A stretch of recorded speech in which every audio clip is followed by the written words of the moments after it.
A Day in a Life as an International Student in Canada, Station Mall Edition. Ngayon ay Sabado at isang magandang umaga sa inyo mga Choy. I-appreciate muna namin ang surroundings kasi ito na ang huling araw na makikita namin ang lugar na ito na ganito kasi nga winter na talaga. Suot muna natin ang sapatos natin kasi ang lamig sa labas. Hindi pwede pa slipper Choy.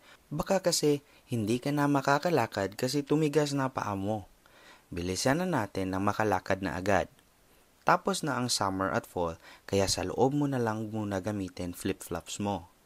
Masaya ako ngayon Choy kasi nga magkasama kami sa palangging ko.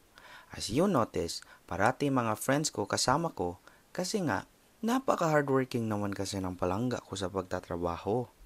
Weekend lang talaga kami may available time na magsama sa buong araw. Kaya gusto kong mag-video kami at i-enjoy namin ang araw na ito. Saan pala kami pupunta? Pupunta wala kami ngayon sa Mall Choy. Ang name ng mall pala nila dito ay Station Mall. Ito lang ang mall na malapit sa bahay kasi walking distance lang ito. Supposedly, magbabas kami papunta doon pero since ito na nga ang huli na makikita namin na ganito ang lugar, walking is our personal choice Choy kasi uulan na ng yelo sa susunod na araw. Kung napapansin nyo, sinuot ko na ang hoodie ko kasi umuulan na. Fight pa din kami sa paglalakad kahit umuulan na. Ito pala ang Service Canada. Dito kami kumuha ng social insurance number pagkatating talaga namin dito sa zoo. A big thanks pala ni Ate Rome kasi sinamahan niya kami dito noon. Gusto ko i-focus sa palangga ko Choy, ang camera kasi namimiss ko na ito kasama. Yan pala ang fire station dito Choy. O diba amazing? Funniest ever. Yeah. Sa among school, night nagluto. Oh, that John. And then, kuwan siya, nang bata pa yan, hindi siya beginner sa luto, pero bago lang siya nag-start og luto sa among school, like, cover lang siya for 2 days, kaya among cook is absent. Niniamo na ni Aso. So, ni kuan. Ni Bell. Murag na, gusto na. Ni Alarm. Ni Alarm. Grabe. Upat ka fire truck. Ang ni Adto. Plus, sakyanan sa chief. Really? Oo. Kaya nga no? Kaya ni Aso. Dili kay ang alarm. Siyempre, siguro. Ay, oo. Katong una na istoryahan. Una kay, abot ang isang fire truck. Ay, na-shock mi kay napay kaduha. Hala, basta na-shock mi. Hala, tulo. Late man ang kanang ikaupat. Ni 4 John. Pagkakuan upat, grabe na akong katawan niya. Katong di-comfort siya sa, it's okay ka nang, ilana magod ang, kaya nasa ni, common na ni siya nga mahitabo, pero katawan niya, kay upat Jud. Continue muna ang palangga ko Choy sa story niya. Ganyan ako ka-supportive sa kanya. Sana all. Ito pala ang parking area ng Station Mall. O diba, ang lawak ng parking area nila dito. Kahit saan ka man mag-parking dyan Choy, okay na okay lang. Pili ka lang saan mas convenient sa'yo. Hindi na talaga mapigilan at lumalakas na ang buhos ng ulan Choy. Kaya better to walk fast kasi para na kami basang sisiw nito. Yung mall pala nila dito sa Zoo Choy ay hindi madaming floors. Ground floor lang talaga.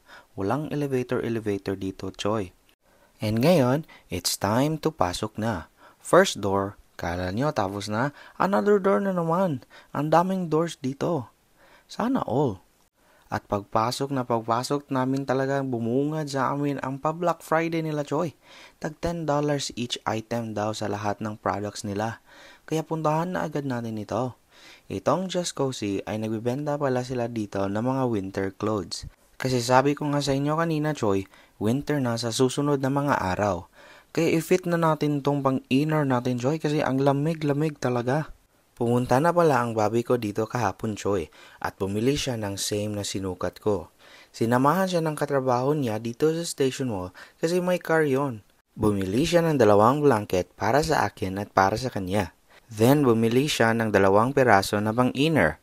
Kaya sabi ng palangga ko, nabilan daw niya ako ngayon para hindi ako malamigan. Ay sana all, swerte ko naman talaga sa palangga ko. Ang caring. Gusto ko ipakita sa inyo ulit ang entrance dito mga Choy. Madaming iba't ibang stores dito sa Station Mall. If you're into fashion, this mall is a paradise. Check out some stores because they have stylish jackets and dresses. They have something for everyone, whether you're into casual wear or formal outfits. And of course, a mall isn't complete without food. The food court here has everything, from local favorites to international cuisines. This mall isn't just about the big brands. They have plenty of special stores too. Welcome to Station Mall. Diba? 100 pagka weekly, 400 Maapil na ka. Nag-endorse ba? Mga Filipino, sign up na. Sayang yung $200. Teka, ba't naman ako na pa-English nun, Choy? Nasunga na. Yan pala si Lil Choy. Very inspiring din talaga yung story niya. Tatlo pala sila, si Lils, Al, and El. Tinatawag niya kami kasi may paraffle daw.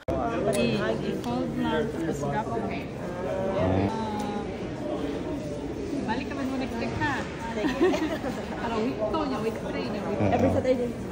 Ang bait talaga nitong si Lils. When we pass by dito sa working station niya, parati kaming naghahay sa kanya. Kasi ang serious din naman kasi mag-work nito. Napaka-hardworking din. Thank you. Ingat. Sabi namin ng palangga ko, wala pa tayong brunch, kaya kain na lang tayo dito. Supposedly, hindi na kami kakain dito. Pero hindi kasi ako nabubuhay na walang rice mga choy. Manghihina ako pag hindi nakakain ng rice. At dito sa kainan nila sa Station Mall, ito lang yata ang walking chopsticks ang may kanin.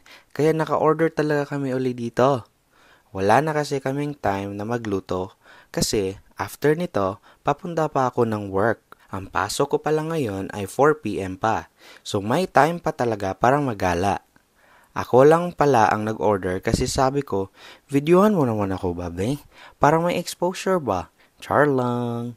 Ang way of paying pala dito, Choy, ay through credit card or debit card. Hindi uso dito ang cash. Hindi ko alam sa ibang parte ng Canada kasi hindi pa naman ako nakapunta doon. And kain muna tayo and quality time na din sa babi ko. And it's time to eat na nga mga Choy. We are having some much needed quality time.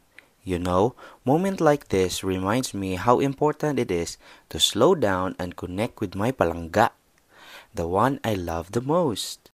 It doesn't matter where you are, whether it's a fancy restaurant or a food court like this. It's the company that truly matters. Kasi miss na miss ko na ito. Sharing a meal, laughing over little things, and just being present with each other is so precious. Life gets busy, but making time for each other is what keeps us grounded.